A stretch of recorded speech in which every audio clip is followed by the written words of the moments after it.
Welcome everybody. Let's get this party started. Today is lecture 9 of our lecture on image analysis. And I don't know what happened. Somehow we have lost time. I don't know where and how that happened, but we're slightly behind schedule. And because of that, I'll be just using slides today, even though there is going to be a fair amount of mathematics. But then on the other hand, we have done lots of the kind of computations we are looking in today throughout the last couple of lectures.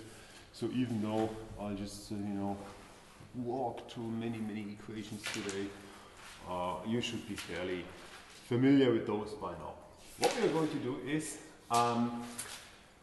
we will remind ourselves as to what we have been doing in the very last lecture. So that is, we recap what we learned about principal axis computation via the minimization of average projection spread. And then, funnily enough, I have a second topic here under the recap, which is indeed not a recap, but something new. So there is yet another way of computing principal axes, or understanding principal axes, and we'll look into that. Even though I listed under recap, it is something new. We will then, have a look at the bigger picture of what we have been doing in the last couple of lectures, and generalize all of this towards the idea of principal component analysis. Once we have seen that, we can then finally get back to images and look at an approach that has been proposed some 20 years ago for how to recognize images of faces, or say who is shown in a face image, what person is that. And then in the end we'll summarize what we did today. So without further ado, let's get started. Last time we looked at the following problem. We were interested in computing the first principal axis, I said, of a set of data. And to simplify our discussion, I said that this data is supposed to be of zero mean, which is to say that the mean vector of this collection of n points, each of which live in an m-dimensional space, the mean of those vectors is the zero vector. We can always do this. If we are dealing with non-zero mean data, we can compute the mean vector and subtract it from all the data points, right? And this initial step I'll blissfully ignore at this point in time. So we were assuming that there is a set of n m-dimensional vectors. And the name of the game is to minimize projection spread. And that is to say, we are interested in a certain vector, which I'll call v1, which, if we project all the data onto this vector, that is, compute the inner product between a data point and this vector, we compute sort of the square of the inner product, which we understand as a variance, and we want this vector to be of unit length. Our goal is to find this vector, to find that vector, and there are infinitely many vectors of unit length in an m-dimensional space. They live on the unit ball in m dimensions. So which out of all these infinitely many vectors is the one that would maximize this expression? And here is an interpretation of what we are doing. So we are looking for that unit vector in this m-dimensional space, that if the data is projected along its direction, the variance of the projection along the line that is defined by this vector v1 is the largest possible. And here's a picture.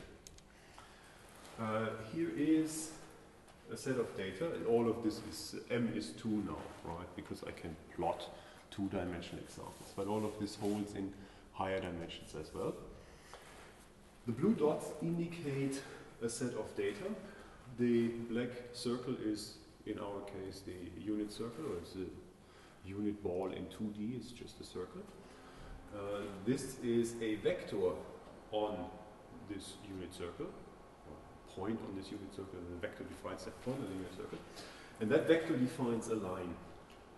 If we project all the data along this line, the variance is indicated by this distribution here.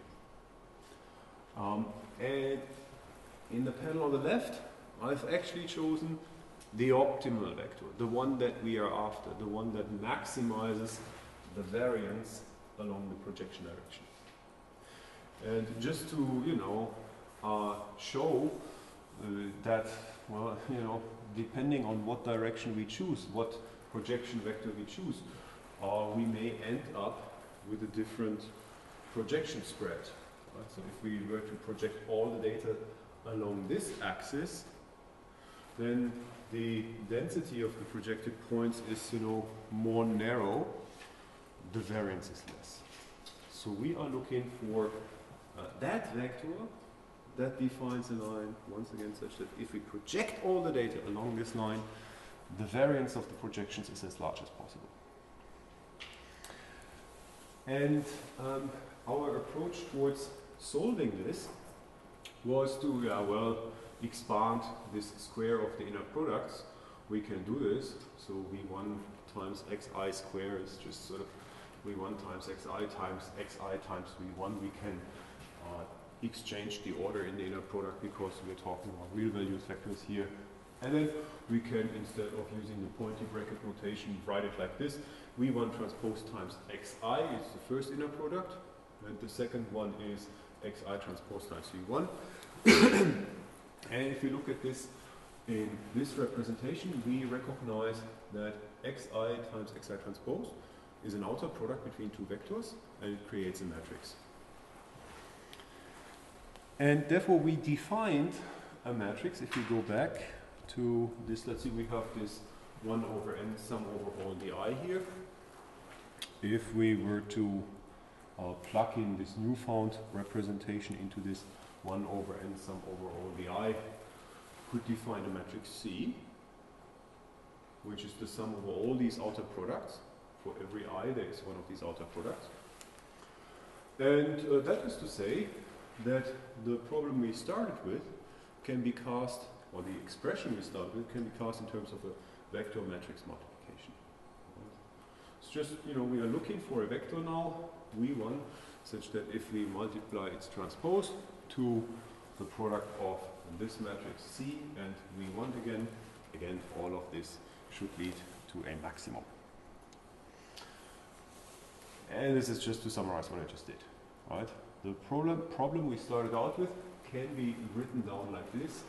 It is a quadratic form in the vector v1, and our constraint for the solution is there are, you know, if this wasn't there, there's infinitely many solutions to this problem.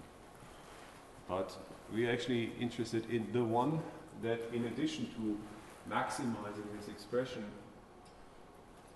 complies with the constraint that the length of this vector is supposed to be 1. Our way of solving this problem, this is a so-called constrained quadratic problem, once again, because this is a quadratic expression in vector v1, and it's constrained. So we are dealing with a constrained quadratic optimization problem. And I said, without, you know, really explaining why that is, that we may introduce a function which is called the Lagrangian of this problem, where we basically have our quadratic form, and then we introduce a so-called Lagrange multiplier, and I call it lambda 1 for sort of obvious reasons in our context, that integrates the constraint we are dealing with into, you know, this function L, the Lagrangian. If we then continue with our usual recipe for maximizing or minimizing certain expressions, that would be to say that we have to compute the derivative of this function L, which now depends on two parameters, v1 and lambda 1, in particular with respect to v1. If we do this fairly simple actually, if we do this, so indeed the derivative of this function with respect to v1 is given by this expression. We have 2 times c times v1 minus 2 times lambda 1 times v1. All of this is supposed to be 0. All right. Again, this is a quadratic function. We can rest assured that if the derivative is 0, that would be sort of the optimum of our problem here.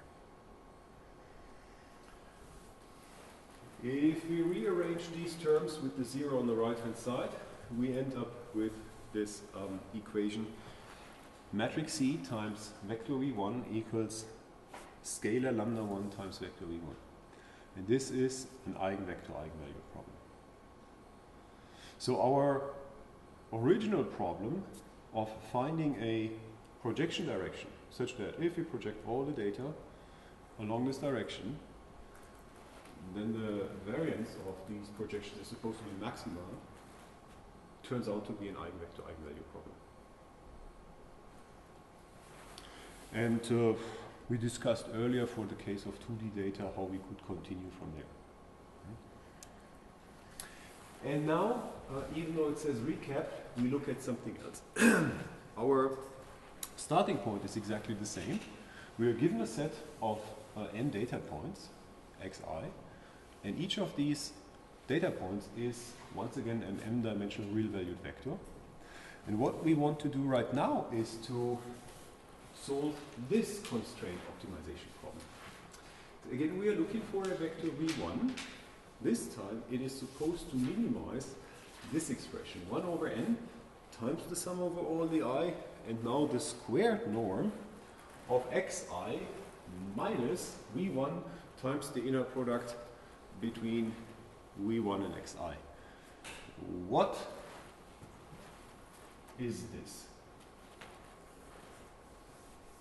Can you recognize it? Residual. Hmm? Is it Yeah, a residual. Well, yes, as always, it's like sort of a sum of squares. That's true.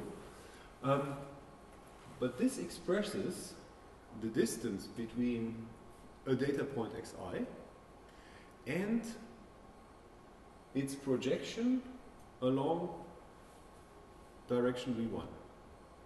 Right? And this is a scalar here, gives us sort of the amount of, how much xi is, how far xi is away from the origin. And if we multiply that with the vector v1, then we get actually sort of the projected point exactly. Right? And so we have the projection of xi along the direction v1, and the original xi, we compute the difference, the norm squared. So what we are going to do here is actually looking for a vector v1 that would minimize the distance between all the data points and their projections. The last thing we did was maximize a variance. Now we want to minimize an average distance. And again, this vector is supposed to be a unit vector. So it's again a constraint optimization problem. And here's what I just said. We are looking for a unit vector v1, again in n dimensions, fairly general, such that if we project all the data onto this vector, the variance of the distance between the original data point and its projection is supposed to be small as possible. Here is a picture. Again, the blue dots indicate the data we are dealing with. Again, the black circle indicates the unit circle.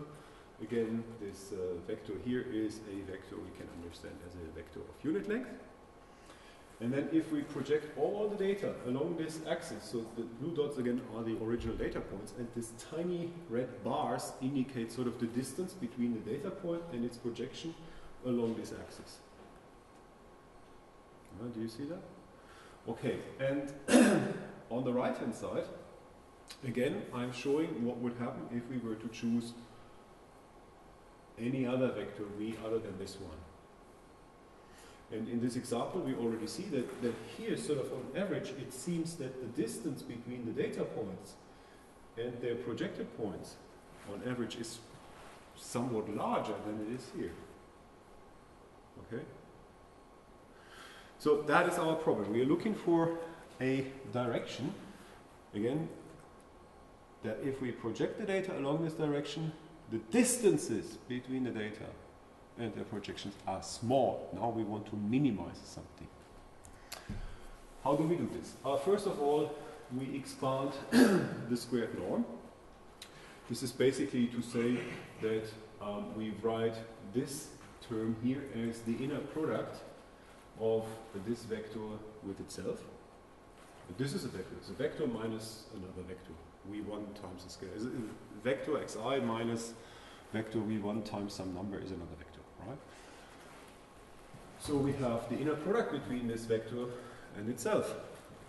And then we can, well, sort of expand this expression, and we find that this squared norm amounts to xi transpose times xi minus 2 times v1 times transpose times xi times v1 transpose times xi plus v1 transpose v1 times v1 transpose times xi square. So this is what we are dealing with here. And we note that we are really after a solution where v1 is of length 1. All right? And this is to say that this here should be 1. And if we insert a 1 here and sort of simplify all of this, we end up with the following. Xi transpose times xi minus v1 transpose times xi transpose times v1. Isn't that interesting? We have seen this thing earlier. Now, however, there is a minus in front of it. Yeah. And also, we are interested in solving or sort of minimizing this with respect to v1. This here does not depend on v1.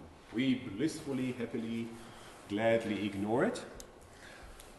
It's a constant with respect to v1. It is not a constant. It depends on the data, but it does not depend on v1. So for the solution of our problem, this term doesn't matter.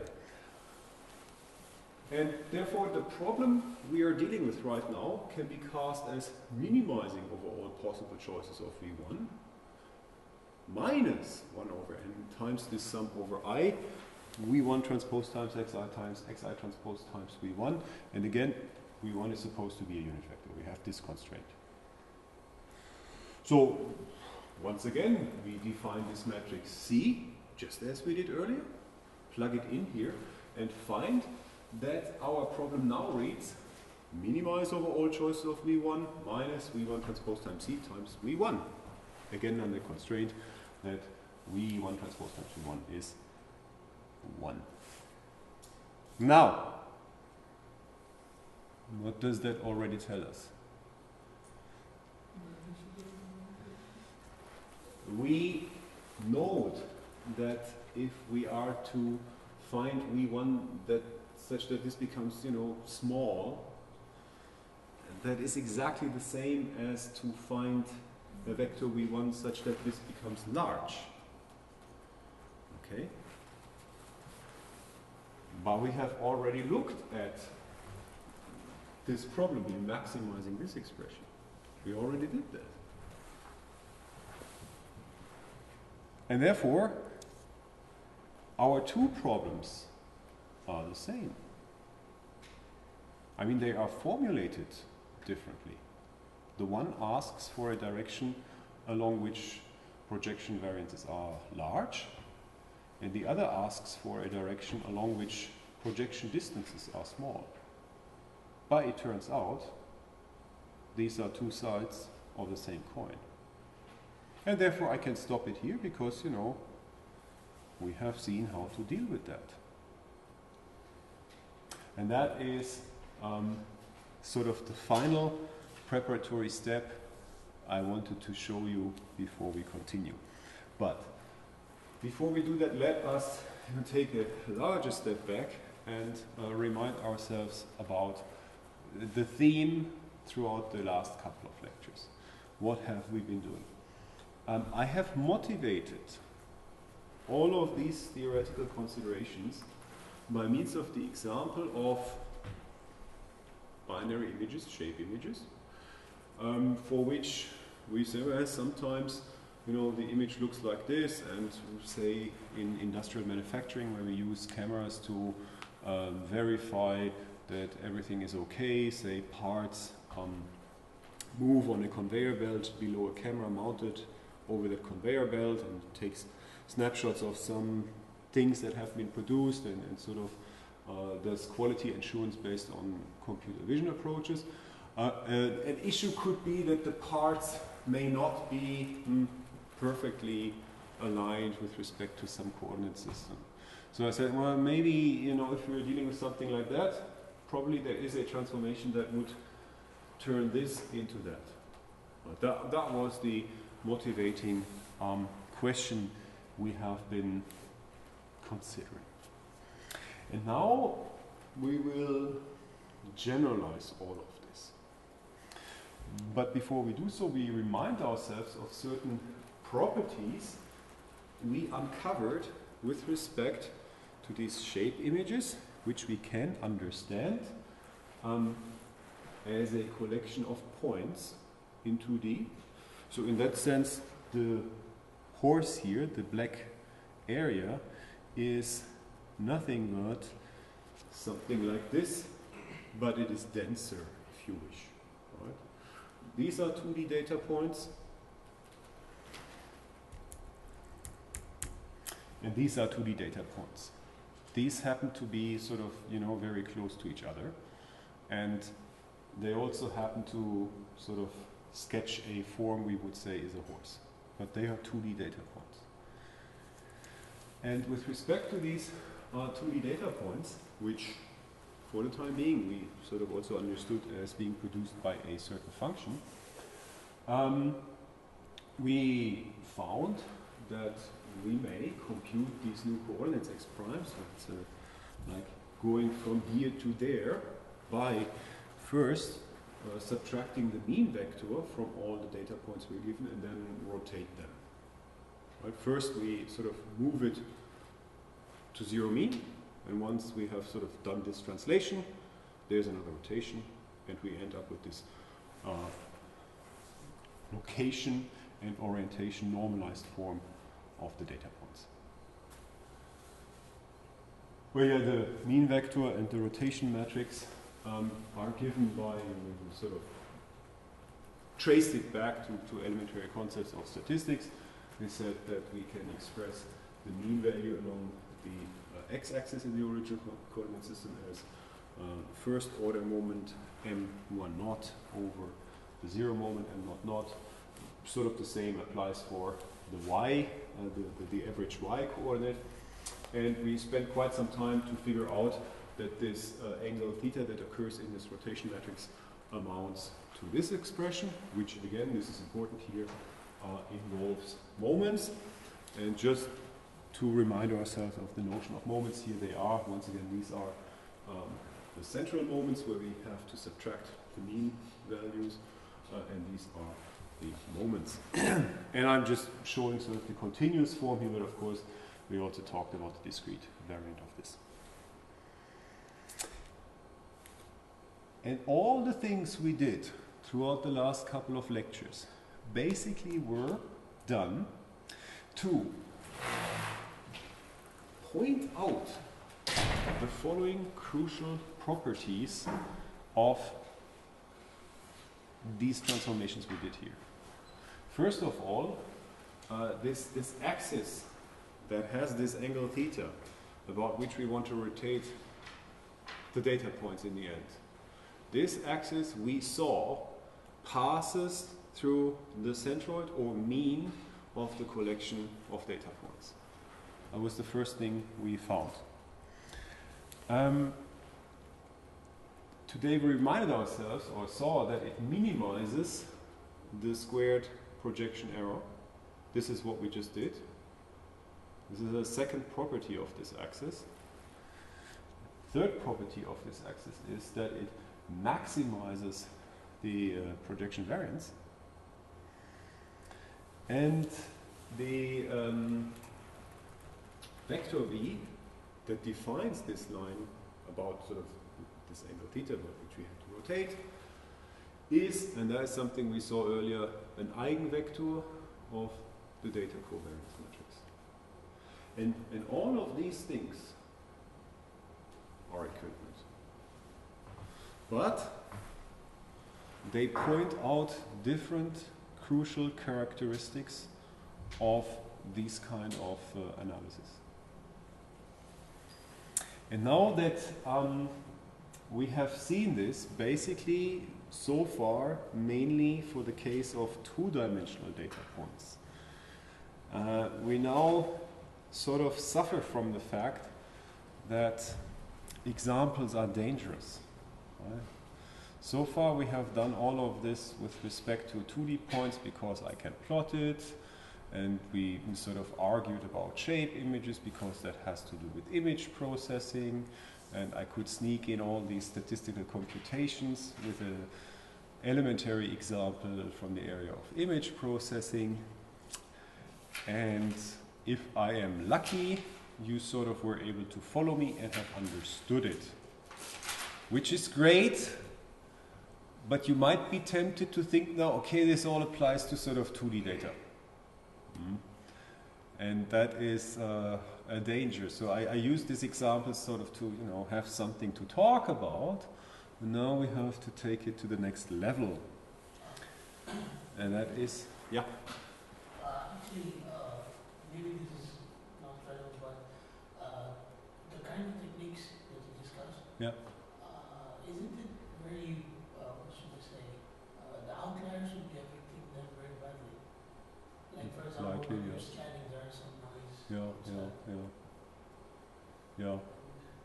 And How do we handle that? we in this course don't worry about this. And let me put it this way: outliers are way overrated. So especially in this day and age, we are living in the age of big data. There are no outliers anymore. Right? And of course, you may read a lot of, I don't know, papers and textbooks that go at great length talking about outliers. Bah. It's overrated. Right? And they reject your papers, say, if you submit some paper somewhere, you know, you don't have looked into what happens with outliers. But for the kind of examples we have seen so far, outliers, noisy, what that doesn't matter. It's not really important. For the kind of things we will be looking into next, they really don't matter anymore, because we are living in an age where we have a lot of data. I'll get back to this towards the very end of today's lecture, but if you have 1 billion data points and one of them is an outlier in the usual statistical sense, that thing is important, right? Because either it really tells you something about the way you collected your data being flawed. How can it be that among 1 billion data there's an obvious outlier? Shouldn't be the case. Like if you have a lot of data, why should there be an outlier? So you either have to look at it carefully, in the sense of like, what is this really? And maybe it tells you something about my camera is broken or so. Right? Or it just really never happens. But this traditional approach from the last 150 years, where we have to get rid of the outliers, that just does not apply anymore. We are living in an age without outliers, which is not to say that there might be no outliers, but they are significant now. So we cannot afford to just ignore them. But in all of the lectures that are to follow, I will ignore them. You know, in general, yeah, something, you know, that has to be thought of, but they are overrated. So I hate the word outlier. And let's just pretend they weren't there. Right? And you know, we can actually afford to pretend this nowadays.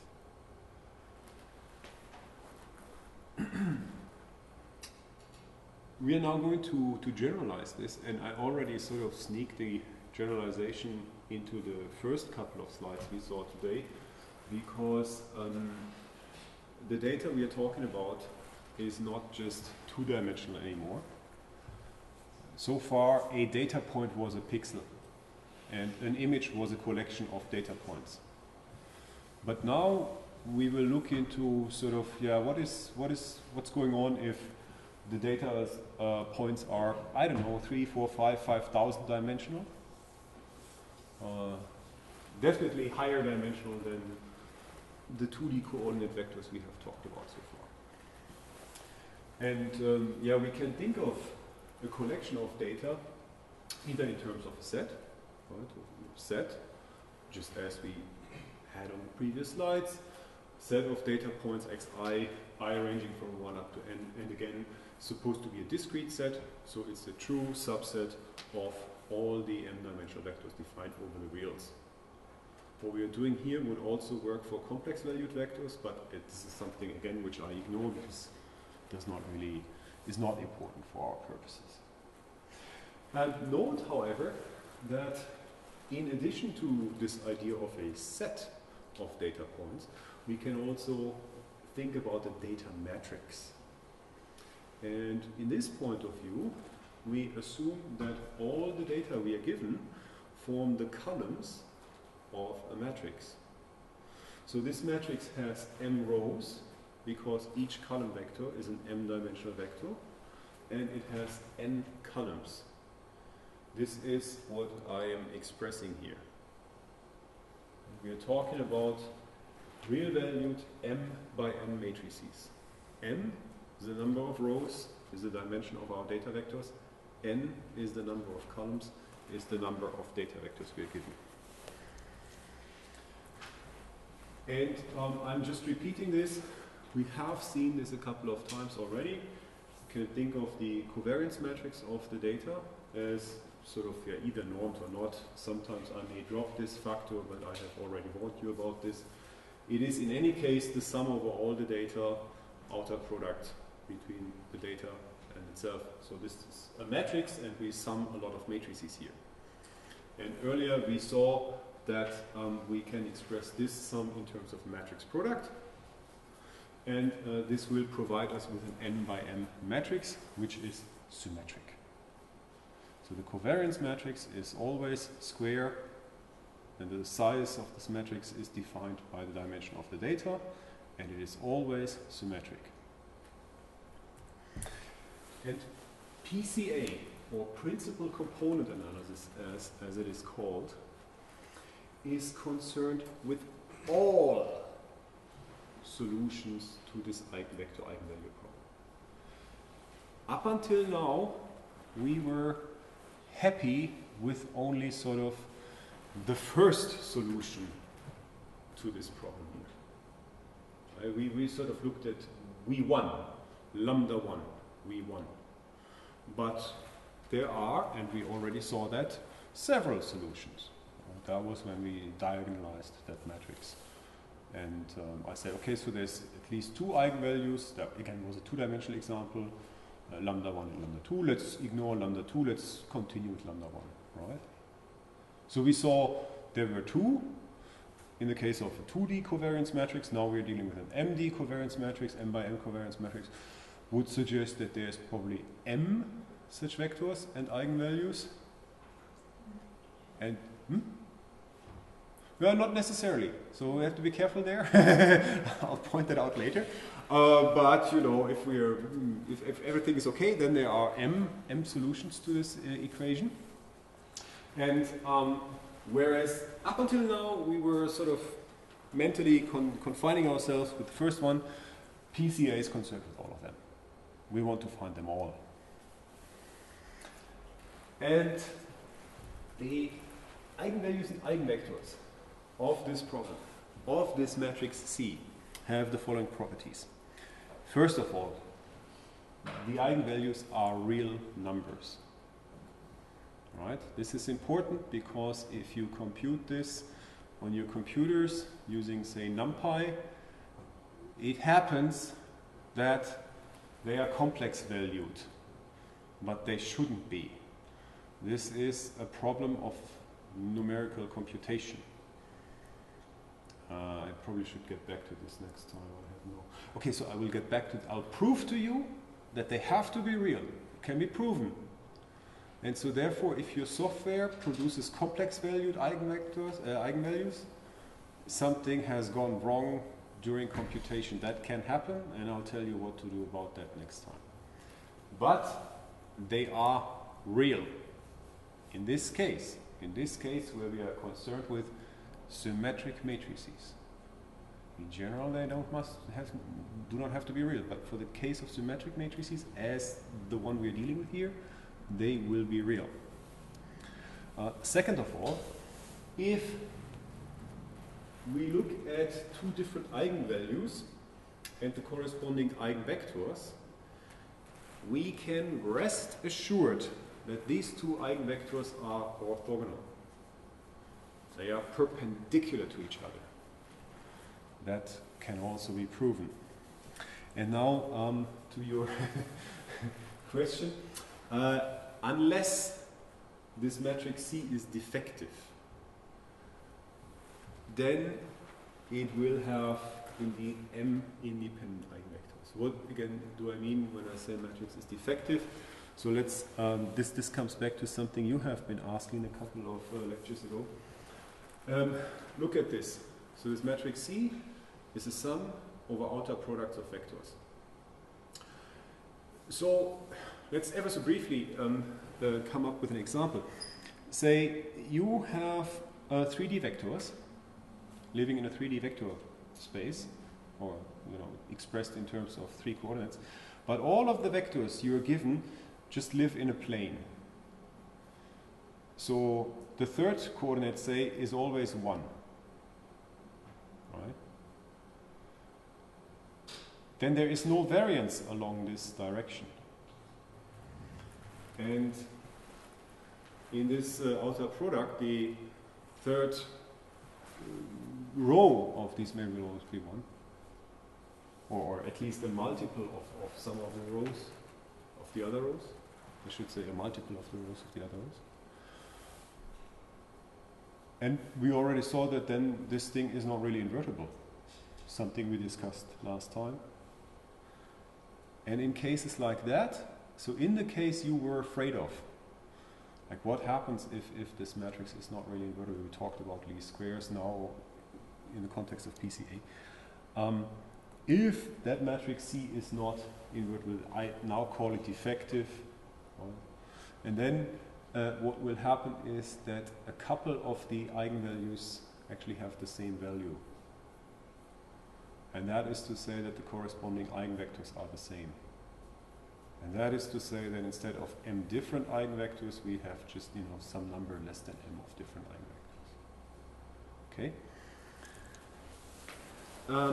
If we collect all these eigenvectors, say we could solve all these problems and collect all the eigenvectors we find in a matrix V, then this matrix is again an m by n matrix of the dimension of the data, not of the number of the data, but of the dimension of the data. Now the eigenvectors form the columns of this matrix V.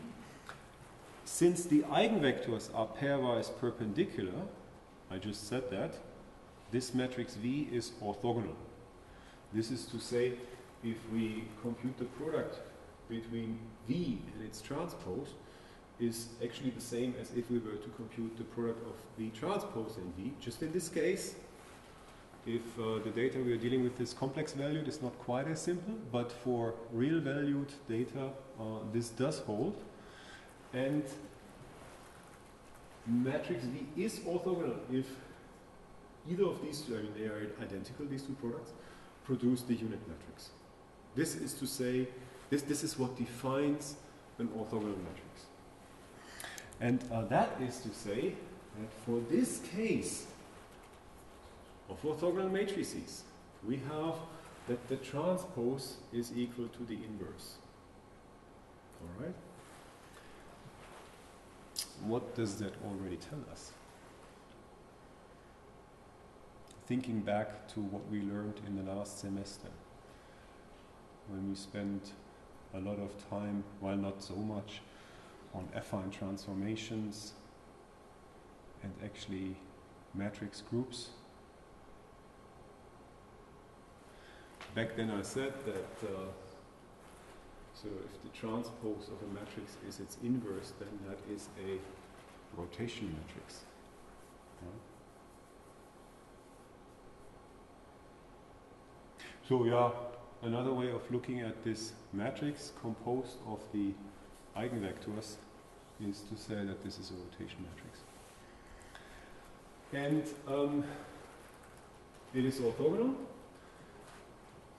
and it diagonalizes C. This is something we have seen already, something we discussed like a week ago. It's basically to say if we are given this matrix V, we can express C in terms of this matrix V, in terms of a matrix lambda, which is diagonal. Along the diagonal we find the eigenvalues of C, and then we have V transpose. This can again be expressed as the sum over all the eigenvectors and eigenvalues, J, the corresponding eigenvalue times the outer product between the corresponding eigenvectors. We will get back to this next time. The thing why these kind of statistical techniques, why the question of finding all the eigenvectors to the covariance matrix of a set of data is of tremendous practical use, is that it allows for dimensionality reduction. And by that I mean the following. Let us consider one of the data points. Right? And we just said that the eigenvectors are pairwise perpendicular. That is, they form a basis system. And I'm now considering the case where we have m different eigenvectors. Okay, so matrix C is not defective. We are good. The eigenvectors of the data covariance matrix are orthogonal, which is to say they form a basis system. Right? If this is the original basis, the eigenvectors may be rotated somehow, but they are orthogonal, and we can express every data point instead of with respect to the original axis in terms of the axis defined by the eigenvectors. And this is what I'm doing here. This is the original data point, and this is a linear combination with certain coefficients and the basis vectors, the eigenvectors. Right? And of course, yeah, I can write it as a sum, but what I want to say is that these coefficients are the projections of the original data point or vector along the corresponding eigenvector. Right? So what we have here is something we can again write in terms of a matrix vector expression. If we compute V transpose times Xi, we get a vector. Right? This is a matrix times a vector gives us a vector. This basically is a short form for saying we compute the inner product between the first eigenvector, it's the first row in this matrix, first eigenvector and the data vector. And then in the second entry of this vector we have the inner product between the second eigenvector and the data vector. In the third entry we have the inner product between the third eigenvector and the data vector, and so on and so forth. So this vector x hat here contains all these coefficients, alright? If we have the matrix of eigenvectors V, we can look at its transpose, multiply the transpose to the given data vector, and obtain a representation of the data in terms of these new coordinates. This is just sort of, we rotate. Right? I'm not using the notation R for rotation matrix here, but this is basically what we do when we rotate the data. This gives, given the original expression of the data points, we can express them in the new coordinate system. Now, here's the kicker. What if we were to choose a number k that is less than the number of data? Right? And whereas in this line I am summing from j equals 1 up to m to express this data point in terms of its other coordinates. Here I am just summing from j equals 1 up to k, and k is supposed to be less than m. Then this vector vy will definitely be an m-dimensional vector, right? Because it is a linear combination over m-dimensional points. But it will not really sort of touch every dimension in this m-dimensional space, because it is a linear combination over k vectors rather than m vectors. Can you follow me? So let's be very sure. We can express each of the data points we are given as a linear combination over the eigenvectors we say have found or computed. And every eigenvector is an m-dimensional point, and we have m of them. And this is a sum over m vectors, each being m-dimensional, so this is definitely an m-dimensional vector. And since these things are orthogonal, and as long as these coefficients are not zero, can rest assured that this vector here will have somehow an entry in each dimension. And here we also have a sum over m-dimensional vectors, but it contains only k terms. So in general we cannot be sure that this vector yi defined this way really sort of lives in all the dimensions in the embedding space, we say. An example once again is like if we have three-dimensional space and consider the points in these plane in this plane, say, then it's a three-dimensional point because it lives somewhere in this 3D space, but two coordinates would be sufficient to characterize it because the third one is always the same. So this is actually superfluous information, right? So it can happen that we have three-dimensional points where, say only two coordinates are actually important to express the point. This is careful with this stupid example, all right? But this is what happens here. We have an m-dimensional point, but it will just live in a subspace of the embedding space, namely in the subspace spanned by k of these eigenvectors. And in this sense, this vector is just an approximation of this one here. Why? Because if we, I don't know, cut it here at 2, then it's not the same vector anymore. But it contains a couple of terms from the original vector, but the rest is truncated. So it's sort of an approximation. We cut something out of this sum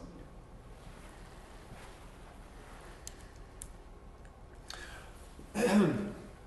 Well, note this. If this approximation of xi is just a linear combination over k vectors, then instead of m numbers to express that approximation of xi, it is sufficient to look at the k coefficients here. This is still an m-dimensional point, but we just express it as a sum over k terms. So instead of m coordinates, k coordinates are sufficient. This is what I mean by dimensionality reduction. The data is m-dimensional, but instead of using m coordinate values, we now only use k. And k is, I don't know, say m is 5, k is 3. Okay? And I will get back to all of this next time with pictures. I guess this is really crucial. I'll make that more clear next time. The reason why principal component analysis is so attractive for data scientists is the following. We can rest assured about the quality of this approximation. It will follow. What will happen now is that I can show you that we can know in advance how dangerous it is to truncate this linear combination at k. Like what will be the average error that introduces? This is just an approximation of the original data point. How bad or how good will this approximation be on average? We can actually compute that. And to that end, we define the average truncation error. Because we truncate this sum at k, we define the average truncation error as a 1 over n, number of data points. Then we sum over the squared difference between the original data and its approximation. All right? Now, get this. The difference between xi and yi is basically in the rest of this summation. Right? Here we truncated at k, and up until k, these two vectors are expressed by the same sum, and then for x, there comes more, but for y, there does not. And so the difference between those two vectors is basically the stuff that is there for x, but not for y. This is, probably should be more precise when I talk about math, but this is the stuff that is there in x, but not in y. Can we agree on that? Yeah, right.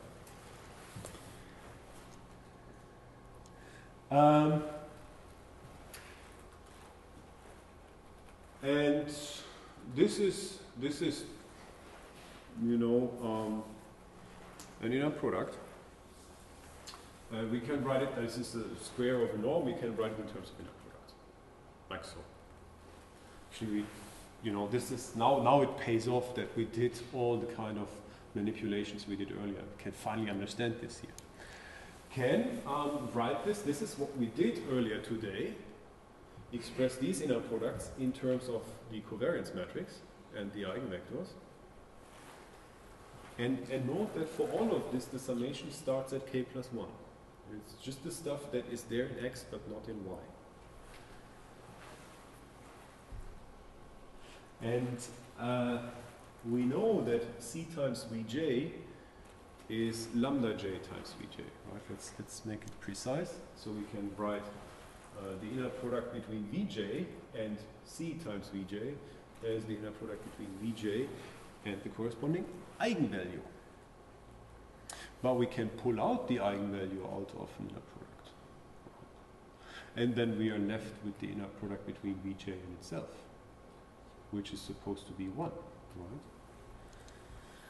And that is to say that the error we introduce when we approximate our data vectors instead of a sum over m terms, when we approximate them using a sum over only k terms, and I am assuming that the eigenvalues have been sorted in some way, then this average error is just the sum of the remaining eigenvalues.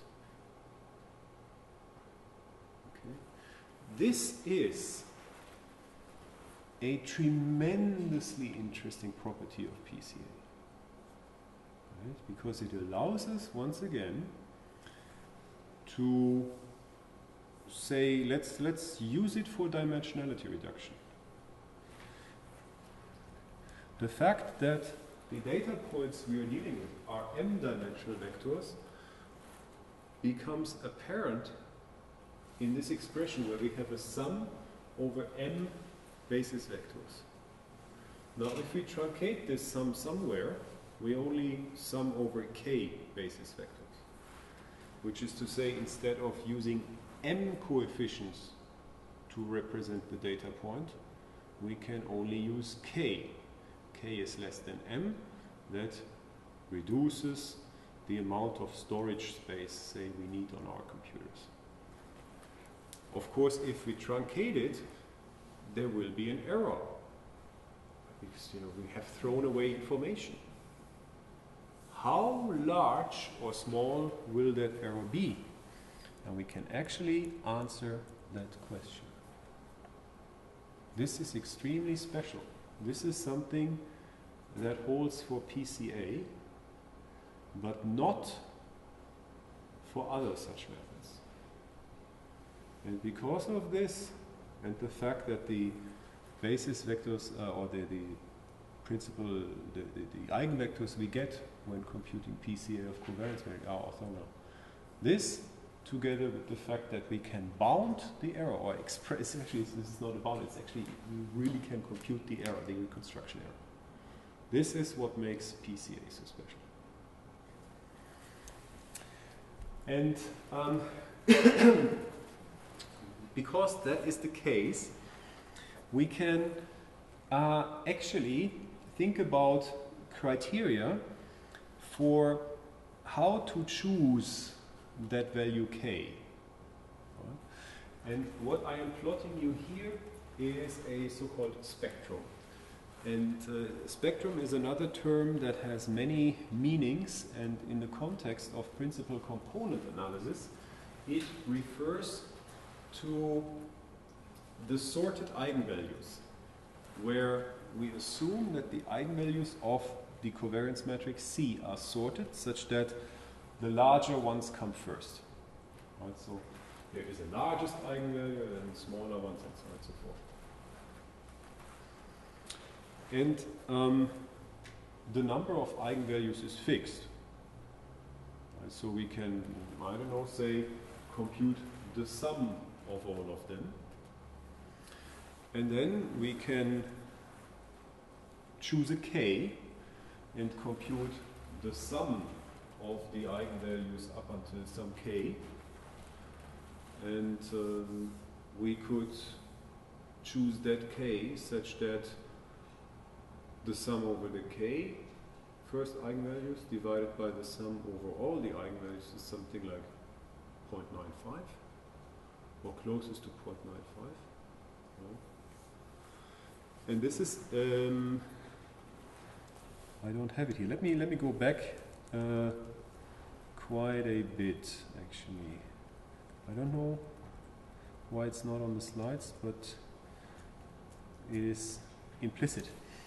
The reason for this way of choosing k is the following. I have not said it, and I'm really sorry about it, but I can say it anyway. An hour ago, we reminded ourselves about the fact that we are looking for a direction B such that the projection of the data along this direction is as large as possible. This is an eigenvector of the data. And the eigenvalue that corresponds to this eigenvector is actually an indicator of the variance. Right? Which is to say that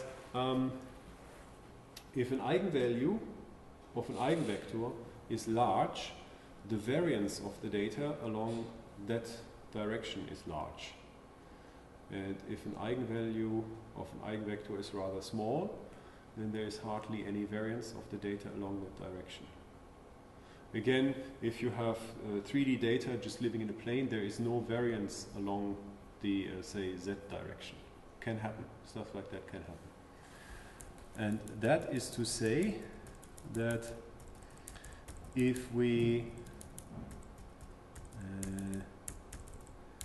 do this, and we have sorted the eigenvalues descendingly, we know that if we choose some k and truncate the representation of the vectors in terms of the data vectors in terms of the eigenvectors at some k, then what we are missing are just those dimensions in these higher dimensional spaces in which there is not a lot of variance anyway. Okay, and this is why we would want to sort of cut off the series representation at some point, because we know, say in the first 12 dimensions of the data space we are talking about, there's like action going on, right? There is variance in the first 12 dimensions. And in the remaining 18 ones, nothing happens anyway. Nothing happens anyway. I'll get back to all of this afterwards. I need to make this more precise. Or let me ask, is this all well known to you? Okay, well if not, then I have to get back to this, because I really want you to grasp this. Once again, if there's one thing you can take away from this semester, it is the stuff we are talking about right now. The more you internalize that, the better. So I'll get back to this. But for the remainder of today's lecture, let's finally get back to images, okay? Finally get back to images. And that is, I will now talk about something that is called eigenfaces. Have you ever heard of eigenfaces? I know some of you, okay. Can you now understand what these eigenface things do? Okay. Those of you who have never heard of it, like I'll walk you through this quite quickly. And then I'll get back to your concern. This is a technique that was popularized by two researchers called Turk and Pentland. And they actually, I guess the groundbreaking paper was the one in cognitive neuroscience in 1991. And I am just using this slide to point out that this is how it goes in science. They were not the first. It's actually exactly the same thing has been reported a year earlier. But when Kirby and Zurich wrote their paper, they called it Application of the Kahn-Loew Procedure for the Characterization of Human Faces. And Turk and Pentland called it Eigenfaces for Recognition. Marketing is important even in science. This thing has been cited 50,000 times. This, I don't know, 2,000 times. They invented this. And probably, simultaneously happens a lot. But they were faster to publish, but nobody cares. Marketing. Marketing. And so if you have a really cool idea, give it a sexy name. I'm just saying. There's a lesson to be learned here. Okay, it is called eigenfaces because Turk and Pentland called it like that. Right? But they were this important, not the first. And this happens all the time in sciences. In all the sciences. It's a really unfortunate fact. To understand this, I ever so briefly recall something we learned about in our first installment of this lecture. Namely the fact that images of size A times B, so say images, matrices of A rows and B columns, can just as well be thought of as vectors of dimensions AB. Right? So here what I did, I guess, is that I turned this matrix into a vector by concatenating the rows of this matrix. And this is one-to-one. We discussed that at length in the last semester. So, but this is common practice in dealing with images. We vectorize images.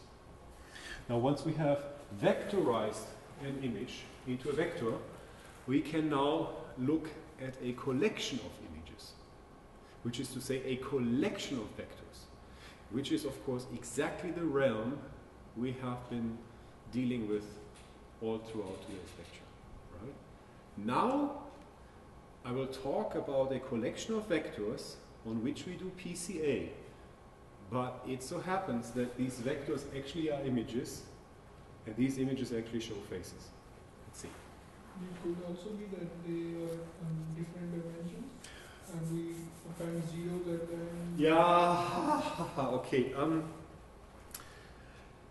His question is, like, what if we have, I don't know, 5 by 5 image and an 8 by 20 image or whatever, can we, each of these images can be vectorized, but the resulting vectors are of different dimensions. That is indeed one of the fundamental drawbacks of the idea of vectorizing images.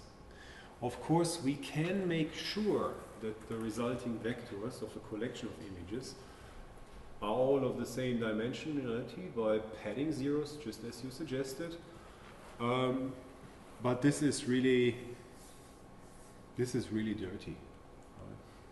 So instead of forcing the vectors to be of the same dimension, what people do who use these kind of representations when they do computer vision or image analysis is they sort of make sure that all the images they deal with are of the same size. There's no free lunch, right? Something has to give, and people who use these vectorized representations for any sort of analysis about images typically make sure that the images they are vectorizing are all of the same size. Here is how this algorithm works, this eigenphase algorithm. The first thing is that we need a matrix of phase images. Now, again, this is a matrix of column vectors, but each column vector is a phase image, all right? From now on, a vector is an image. It's crazy, but it's like that. And we are given, some collection of images of faces. And I said they are supposed to be aligned, which is to say, if in the one image the eyes are here, then in the other image they shouldn't be here. So for this to work, the images sort of like all the faces have to be like sort of frontal view, say, or at least all the same side view. They have to be aligned. I'll see an example in a second. We're given these images. The next thing we do is we compute the mean image and we subtract it from the data we are given. Right? This is why I called the original images tilde, because once we subtract the mean, it's just called x. And I like to avoid those tilde things. Once we have the zero mean data, right? So far today I say, well, let's assume data is zero mean. In practice, we cannot assume that. We have to force it to be zero mean. Once we have that, we compute the covariance matrix. Once we have the covariance matrix, we compute the eigenvectors and eigenvalues of the covariance matrix. We sort the eigenvalues and the eigenvectors according to the sorted eigenvalues and determine a number k according to one of these criterions I just mentioned, or on the project sheet there is another criterion for you to apply in order to choose a suitable k. Right? And we gather them in a matrix V.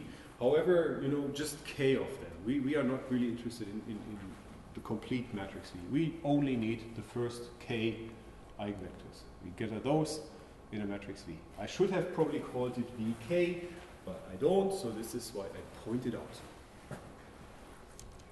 out. Now, this is what we have done with a couple of so-called training data, images we were given, images of faces. Now in comes a new image, and we want to say, does it show a face, or actually whose face is that? So what we do with this new image, x tilde, we subtract the mean we computed for our training data. Right? This mu here is the same mu we considered in the previous slide. But this image was not contained in the collection of images in the previous slide. Now we use the same mu, important. We subtract it from the image, get this zero mean version of the image, and now we project the image into a lower dimensional space. Right? This is just a matrix of k rows, because we have the first k columns in matrix V. If we transpose it, k rows. This is an m-dimensional vector. it gives us a k-dimensional vector. This is this idea of dimensionality reduction we just talked about. And then we look at the distance between the original image and its lower dimensional representation. And if this distance is small, we say, okay, that image is also a phase image. If that distance is large, we say this image is not a phase image. Why does that work? Once again, say we're given lots of images, say they live on this plane in 3D. Right? Now we learn the two-dimensional representation of this plane. In comes a new image, we project it onto this plane spanned by the eigenvectors. If the distance to that plane is small, we say, okay, must be something that is close to the original data. If it is a point somewhere here, we project it onto this plane. Large distance between the original data point and the phase space. And then we say it's not a phase. That's the idea. And I'll get back to that. I need to show you pictures about this.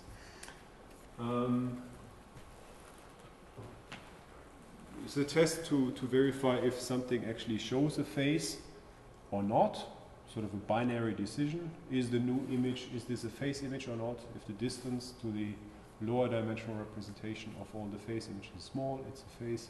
If it is large, it's a car. I don't know. We may also try to recognize individual people. That would require us to do some clustering. Let's ignore that because after all of this is 20 years old and not really state of the art anymore.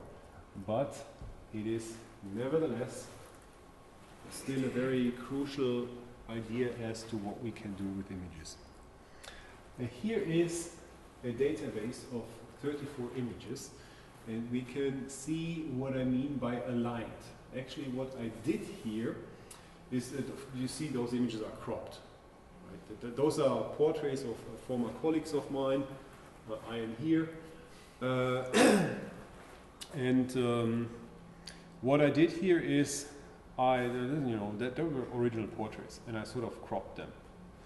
And in order to sort of guarantee the alignment, notice that the tip of the nose is more or less always in the center of these tiny patches here, right? Which somehow guarantees that the eyes are more or less on the same, in the same region of all these images, and the same goes for the mouth. Here is the mean, and these are not 30, it's just a couple of them. There are more there. These images have a resolution of 80 by 80 pixels, and the mean looks like that. Yeah, a bit blurry, and some of the people have glasses, some don't. The mean looks like that. And if we compute the eigenvectors, which in this context with phase images are called eigenfaces, this is really, it's just the eigenvectors of, so what we have here is, we have images, they show faces, we vectorize them, we compute the covariance matrix, we compute the eigenvectors. Once we have the eigenvectors, we can sort of unvectorize them. Right? And in this context, the eigenvectors are called eigenfaces, and this is how they look like. Yeah, it's a bit spooky, but yeah, that's it. And here's something else I have to point out. The intensity values of the pixels in these images are, of course, all between 0 and 255. They are intensity images. But if we compute the eigenvectors of a collection of data points, we have no guarantees that the eigenvectors will not be rotated such that, some components are negative. And that is to say that here we have to understand this, like the brighter a pixel is in these eigenfaces here, the more positive the corresponding dimension in that eigenvector is. And the darker it is, it may actually be negative. But we cannot visualize negative intensity values, so it's shown in dark to bright. This is has to be taken with a grain of salt. And then I took a certain image. It was this one. We computed the projection of this image along the first 1, 2, 3, 4, 5 eigenfaces, and I added the correspondingly projected, the resulting scalars, multiplied them with the eigenface, added it all together, I get this. If I do it with the first 10 eigenfaces, I get this. First 15, 20, 25, 30. It's beginning to resemble my face. Note, however, that, you know, compared to my original face image here, it still looks much different, right? Like this is it's not really the face we start with. But if we use a 30-dimensional representation instead of a 6,400 dimensional representation. So instead of 6,400 coefficients, I just need to store 30. And with these 30 coefficients, I can get the image on the right-hand side. This is a considerably smaller number than 6,400. So this is great. It's great. This is a beautiful property of this idea of PCA. However, here this is of course like just 34 images and poorly aligned because I sort of did it manually, blah blah blah. You can go on the internet and download thousands of face databases. Face recognition and face detection was a really hot problem up until a couple of years ago. There's thousands of collections of images you can use for research on face recognition, and one of them is the CBCL, I don't know, is this a image database provided by MIT? You can download it. These images are really small. It's just 19 by 19 pixels. Right? But there are lots of them. I had 34 of rather high dimensions, and here it's exactly the other way around. Rather many images of rather low dimension. But because there are so many images, the mean image looks like this, sort of much smoother. We see the power of large numbers here. The average becomes more average. And if we repeat the same procedure, then here we see the first 24 eigenfaces, and yeah, they again are smoother, right? They are better aligned. These faces were much better aligned than the ones I was considering previously. And the same thing I said earlier applies. The brighter a pixel in this representation is, the more positive is the component of the eigenvector in that direction, and the darker it is, the more negative it is. And here is a reconstruction of a certain face. They are looking so pixely because they are just 19 by 19 pixels, and I had to enlarge them so that we can see this, right? But the images were of dimension 361, so 19 by 19, right? Which is to say that this last thing here is actually the original image. Right? This is the original image. And here we can see again the effect of increasing the number of dimensions to represent this image in terms of a low dimensional representation. And yeah, what can I say? How close is this to that one really? Yeah. We'll get back to all of this next time. I'll give you lots of examples, and we'll look into this more carefully. Now, but before we close, here is one last thing. And that pertains to your question. The problem we are dealing with is that the covariance matrix is square in the size of the dimension of the data. And if the data is high dimensional, then this is a large matrix. And for instance, if we're talking about 100 by 100 images, this is not really a large image, but it would also correspond to a 10,000 dimensional vector. So if we have a collection of 100 by 100 images, the covariance matrix is of size 10,000 by 10,000. And you know, the larger this covariance matrix is, the more computationally demanding it is to compute the eigenvectors. And in the olden days, it used to be, there was a trick of what to do. Instead of looking at the matrix C, x times x transpose, people often looked at a matrix S, x transpose times x, which is a matrix in the dimension of the data, the number of data, not the dimension of the data, but the number of data. And back in the days, in the 1990s, you know, you were lucky if you had like 50 images of faces, or 100, or 1,000. You know, we just saw this example with 2,500 something face images. So back in the days, it sometimes was the case, or usually was the case actually, I should say, that the number of examples you had was less than the dimension of those examples. Those days are done, right? And you may now ask, yeah, but then why do we talk about all of this? The reason is, in order to understand the stuff that is being nowadays, is done nowadays, we sort of have to lay the foundation. We have to understand what we can do at all. Right? Back in the days, when we only had a few data points, some thousand, this matrix S might have been smaller than the matrix C. Those days are done. Right? Nowadays, this will always be the larger matrix. But consider this: if a vector V is an eigenvector of S, that is, we have x transposed times x times v is lambda v, then, lo and behold, the vector xv is an eigenvector of C.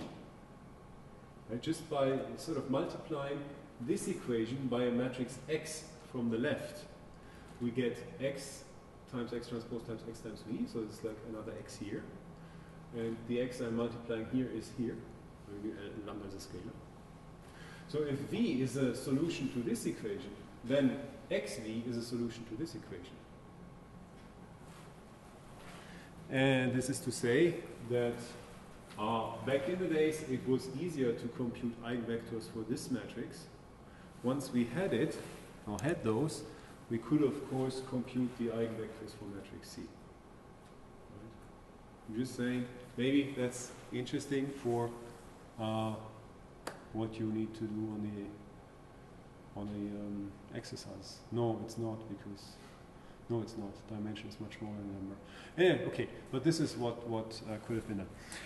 There is an even better way of addressing this problem, and we will look at this next time when we sort of, you know, finally really generalize this idea of matrix rank reduction or low rank representations.